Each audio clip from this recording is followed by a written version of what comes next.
I'm here with Philippe Cohen Solal for the release party. Yeah. Tell me what we're about to hear. We're gonna be here. A lot of different things. The album is it's called 75010, which is the zip code of the 10th arrondissement of Paris, and it's where I'm living since like 30 years since we met at the time. You remember? I think. Of course. Yeah. And since like 5-6 years, I'm working on this album, making connection with different musicians from the neighborhood. So globally, the album sounds very like from all over the places, without any frontiers. Like let's say global music or sono mondial, say like. But it's just with a very local scene, very local, because it's all the people that I met, or at the barber shop, at the Turkish barber shop, or at the cultural center of Kurdistan. There is a Kurdish singer called Rushan Filistek that I met at this cultural center. Sarah McCoy, which is American. She's American. She's a singer and songwriter, and she was living in this residency, Les Récollets, here, and Judith Coste, which is French, Italian, Congolese singer, and Sarah Manes also that I met also in the neighborhood. Who else? Ayana Vafadari, she's from Iranian. She's French Iranian, and also she was living in the tent. So it's like the album is very like I will not say world music because I don't like very much this term, but it's really, let's say, global music with a very local scene. But it's funny because you have more gold records than you have wall space in your studio. How many? True. Did you ever count how I many? know. I don't know because I put some in my studio, some because I still have in some archives room. I don't know how many. I should. You had I some should in a check. drawer, I remember. Yeah, true. It's because with Gotham Project, it was a very surprising success that we had all over the world, and we played. We did 3 albums, the studio album, but we played in more than 500 shows all over the world. So we have gold record, mostly platinum or diamond records from, I don't know, from UK to Poland to I don't know, Argentina, or from all over the place. It's like, even, of course, France, but many other countries. And what about Ashishen? Yeah, so a few years ago, it was in 2017, I think. I had a carte blanche from Paris Music Festival, and they invited me to do something, to perform at the exact place where Charles Baudelaire was living, and where Baudelaire and Théophile Gautier, they create the club, the Hashishin Club, which was a place in the 19th century where a lot of artists, musicians were gathering once a month, and they had to pay 5 francs from the time, and they served hashish jam and Turkish coffee, and they were doing they were doing like fantasia, which was parties mostly, and in this place, this beautiful mansion on Ile de la Cité, which is really the center of Paris, I had the possibility, the chance to do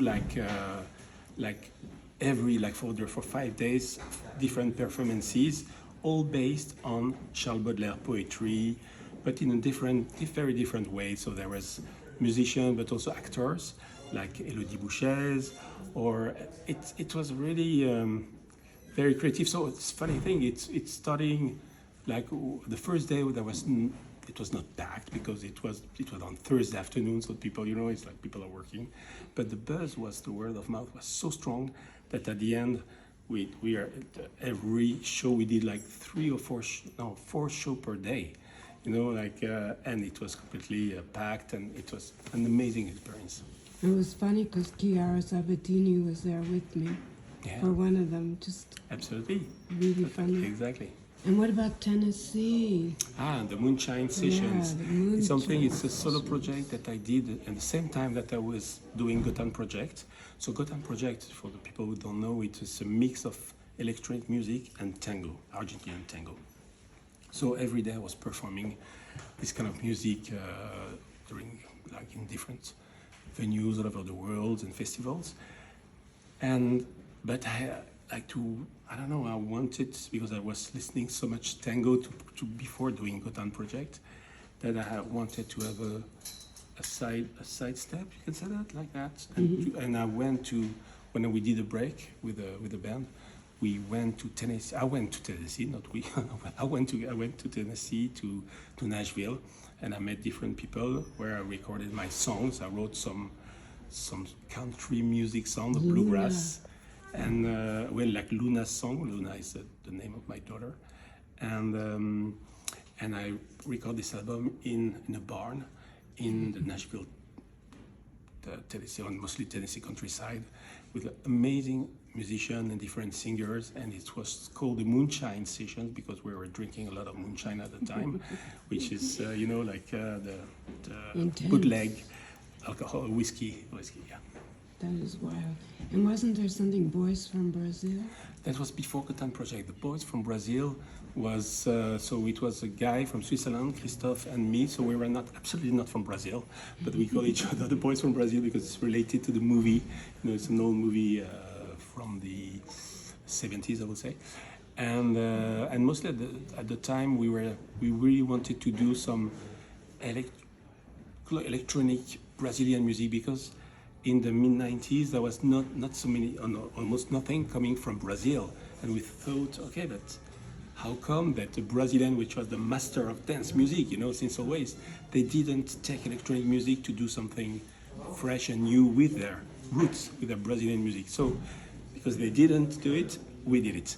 And since then, now the Brazilians are doing amazing, they're doing baile funk or many different electric music, different urban music. But at the time it was like a kind of funny experience, and but we worked with a lot of Brazilian music living in Paris, because this is the thing which is interesting in Paris, like New York also. There is musicians from all over the world.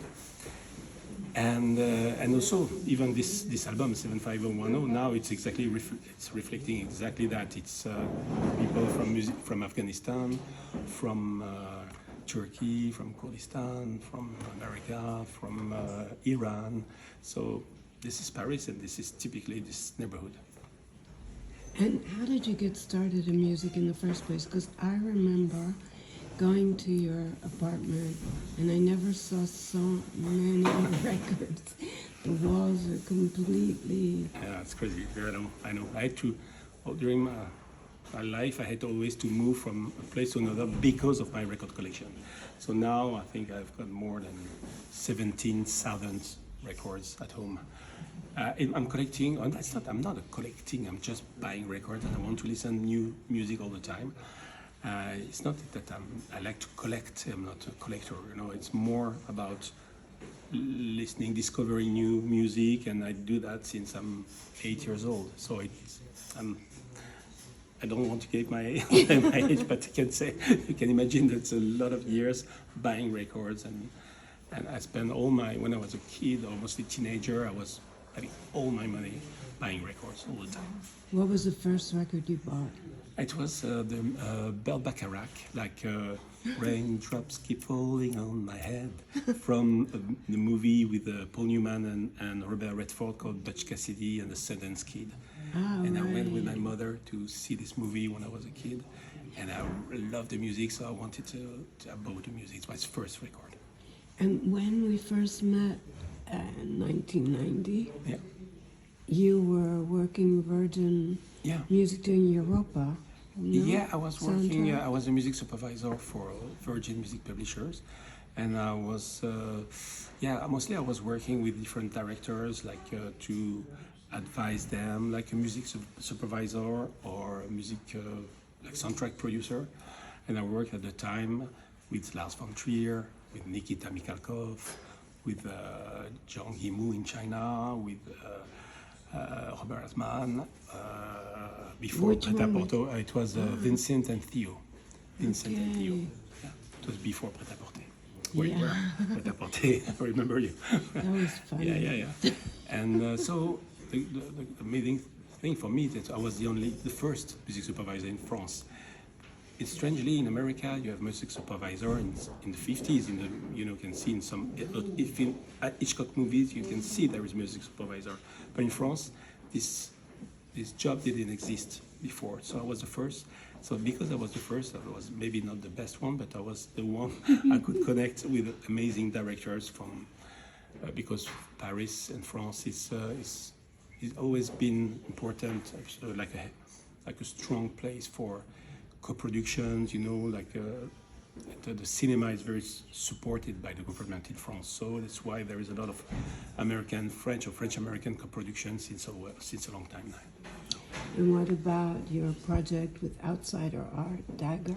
Yeah, so this is called Outsider. It was inspired by an American artist from Chicago called Henry Dagger, who created all his life like a very huge piece of a lot of different paintings and collages, like 315, but mostly he wrote also more than 33,000 pages in different books. One of his books is a novel called The Realms of the Unreal, and this book is 15,000 pages, typewritten. I think it's the longest American novel ever. Never been published, but it's still the longest, I think. And so, when I discovered this artist when I was in New York in the Folk Art Museum in New York, I was blown away by his art, and by an incredible coincidence, I met the day after the owner of the woman who helped Henry Dagger. She was the landlord of his room, and he died in '73. And Kyoko Lerner, her name, and her late husband, called Nathan Lerner.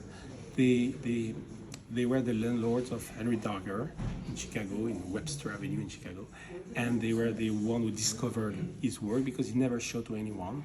So just a few months before he died, Nathan wanted to clean his room with Henry Dagger's permission, of course, and when they discovered all this art, unknown and completely secret, that he never showed to anyone, Nathan came back to the hospital and said, "But Henry, you're an artist." He said, "Yeah, but it's too late now." And so what should I do with all this stuff? So he can throw everything or keep what he wants. And they kept, of course, all the art, because the room was full of things, other things even, like he was collecting magazine, bottles of medicine, everything. And after they showed this work to their friends, different artists from Chicago, and everybody said that you should show to. So they started to do an exhibition, I think in 1977 in Chicago, and after another one in London, where Grayson Perry, the English artist, was there, and he discovered Art Brut, also art, at this exhibition, and it changed completely his life. Like he changed the life of a lot of different artists, visual artists like Paul Chan or I don't know, many others. And in a way, it changed my life because when I discovered his work, I was inspired to do like a music project called Outsider, which is musical. I did with a friend called Mike Lindsay from England and from two other friends, and it was like the journalists call it like baroque pop. I don't know how to describe, but it's mostly pop music based on his lyrics. He wrote, so Henry Dagger wrote lyrics, and like with Mike we created the music, and it's what we're gonna show soon in Paris, in close to Enghien-les-Bains. It's an art center on the 27th of April. We're gonna do the very first show of Outsider, so you should really come. It's gonna be So really how do amazing. people get tickets for that? They can on the website of CDA Enghien-les-Bains, say it's an art center in Angaliban.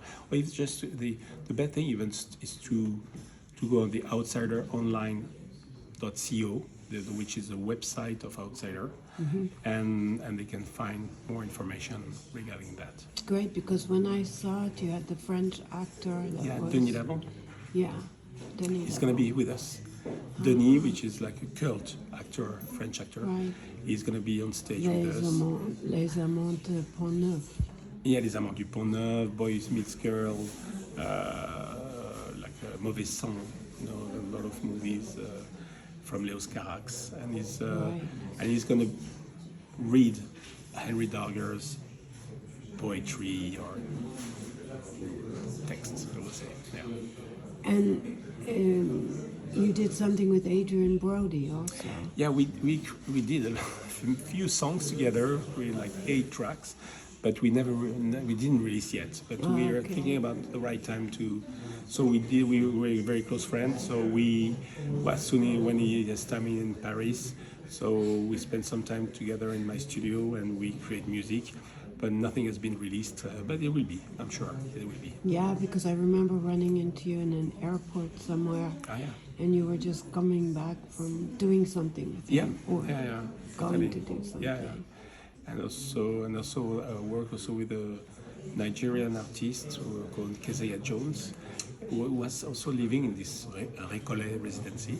But we know each other since 1989 because I found him in the street when he was busking in the street, playing, and in front of a cafe, the Terrasse. And I produced his first demos, and after he signed to Virgin, because I was working at Virgin Music Publishers, and he signed there, and he became really successful in France particularly, but huge. And we did recently a project called Class of '89, which is the year when we met. That's why it's called Class of '89, and it's we released an EP, and we're gonna release an album next year together. That's great, because I remember when that happened, he sent you a fax when we had faxes. Yeah. Thank you. Like, The page was full of thank you, and unfortunately I can't find anymore this page. I don't know. I understand where. I hope I'm gonna find it again, because it was a very really beautiful fax. so you never stop, right? There's always something, another dimension, I know. I should take some holidays maybe, but I don't know. Easter, it's my passion. So I love, Yeah. I don't feel that of course I'm working hard, but I love my work. So it's not, It's not work. exactly. I It's not agree. work. So I should let you go, but that was great. I'm looking forward to this. Yeah, thank you. So where can people buy the 17? It's just been released. Released, and this is the very first. The release party. It's really maybe there will be another one, but I think it's a one because there is 15 musicians going to come on stage, one after the other. So it's a big thing. But it's going to be, I think, a great party. That's what we want to do. It's not just a concert. It's going to be a party and with music and visuals. We're working with an amazing filmmaker, which is called Olivier Lubeck, and he did a lot of things only on Super 8 millimeters movies. So he has like 40 projectors, little projector of Super 8 projectors in the room, in the chapelle, and it's going to be projected. A lot of things going to be projected. Huh? Is it going to be like mapping? No. Oh, sorry. No. Kind of in some ways, but like analog mapping, I would say. Right. Old school mapping, maybe. Great. Yeah. Thank you. Thank you very much.